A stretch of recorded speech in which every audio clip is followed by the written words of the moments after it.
Welcome to another episode of Chocks and Crocs. If you are planning an RV trip down the East Coast to Florida, this is the video you need to watch. So last year, our family took our first big, huge, long adventure from New York down to Florida and had just an epic trip. So I'm going to share today our roadmap of where we went, where we stayed, and our impressions about the campgrounds along the way. So check it out, and hopefully it helps you with your planning. Our first stopover was at the Hagerstown Antietam KOA in Williamsport, Maryland. We were able to get a back-in site, which backed up to the playground and the bounce pad, and we were able to stay hitched up on our site, which was very helpful for a quick overnight. The site altogether was kind of cramped, but we gave this 3 stars overall. They had an on-site diner with really good French fries, a cute camp store, and it was worth an overnight stay. Our next stop is the Emporia KOA, I-95 KOA in Emporia, Virginia. This KOA was really good because it is very convenient to I-95. We had a pull-through site that was fairly level, and it was pet-friendly. The big con to this campground was that there's a big freight train that comes through very close to the campground and runs throughout the night, which actually woke up most of our family. So, all in all, nice campground, but I don't know if we would choose this one again. We really enjoyed Spacious Sky Sandy Run in Fayetteville, South Carolina. It was easy to get to, very convenient to I-95. There was a Walmart Supercenter only 8 minutes away. Our site was nice and big and roomy. There was lots of sand around. The amenities were beautiful, and we would happily stay here again. Skidaway Island State Park in Savannah, Georgia is a gem of a campground and a must-see if you can snag a site here. So we stayed there for 2 nights. We paid $98 total. We were site number 31 with water and electric. The campground was absolutely beautiful. It was very clean. It had live oaks, Spanish moss draping down, hiking trails. It was only 20 minutes from downtown Savannah, and we would stay here again in a heartbeat. I can't wait to go back. Our stay at Payne's Prairie Preserve State Park in Mechanicsburg, Florida was delightful. So we were site number 50. It was a water and electric site, but we were right near the dump station. It was a private site and only cost us $18 per night. There were trails, a visitor center, an observation tower.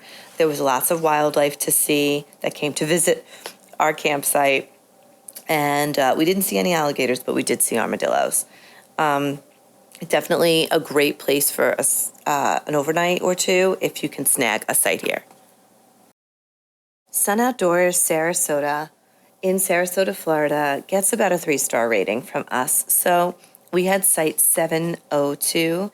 It was a patio site with full hookups, but it was basically on somebody's front lawn. So this is a huge campground, and while they have tons of amenities there are also so many sites, cabins, rentals. It's very sprawling and a little overwhelming for us.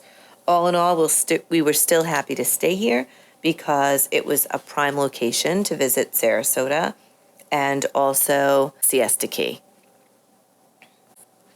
Fort Wilderness in Orlando, Florida was everything we hoped for. It gets 5 stars from us. We had site 1326, which I would highly recommend as a loop and a site.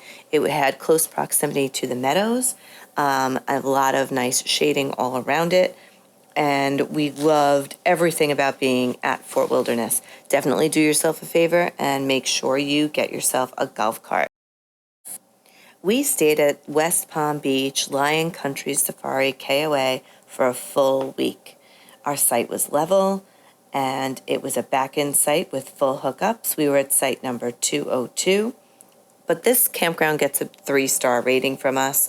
It did not have the usual KOA amenities that we are used to. No bounce pad, no arcade. It only had coin laundry. It did have a nice pool, however. And if the safari is interesting to you, that's right next door, and we did get to hear lots of lions. Sun Outdoors Pecan Park in Jacksonville, Florida, was a perfectly fine overnight stay for us. It's conveniently located off of I-95. We had a premium full hookup pull-through site that cost us $67 per night. It was on a patio, somewhat narrow, but in close proximity to the small pool and small dog park that they had. Nothing really to write home about with this RV park. The sites are in full sun, but the location is very convenient. We give it a 3-star rating.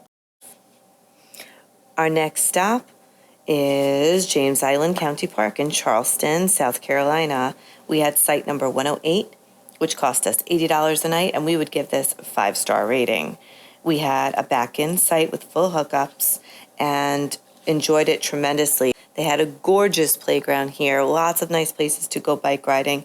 There is a water park, but that doesn't open until May, and there's rock climbing and only 15 to 20 minutes from downtown Charleston.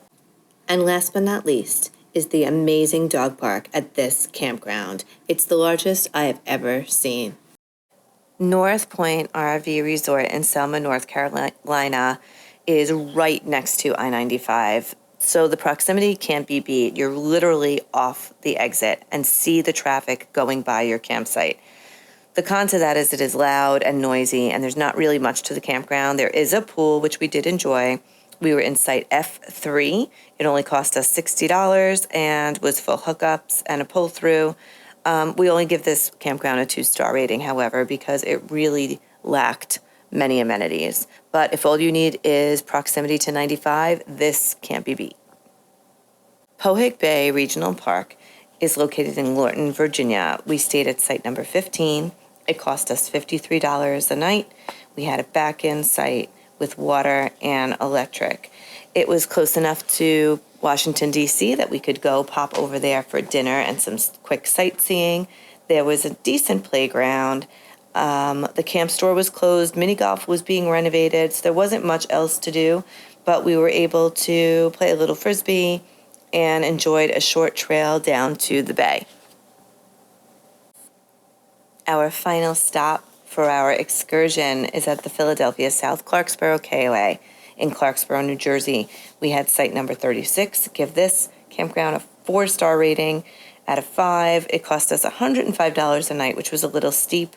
We had full hookups and easy access to the grassy area where most of the kid-friendly amenities were. There was a lot going on at this campground, everything that you'd expect from a KOA: bounce pad, playground, rental bikes, entertainment, activities for the kids, and it was a great way to end our journey. All right, I know that was a lot of information, but that is the whole shebang. So hopefully we gave you some stuff to think about, and if you thought this was helpful, please give us a like and subscribe for more content like this. Thanks a lot, and happy travels. Thanks for watching Chocks and Crocs. Until next time, keep adventuring.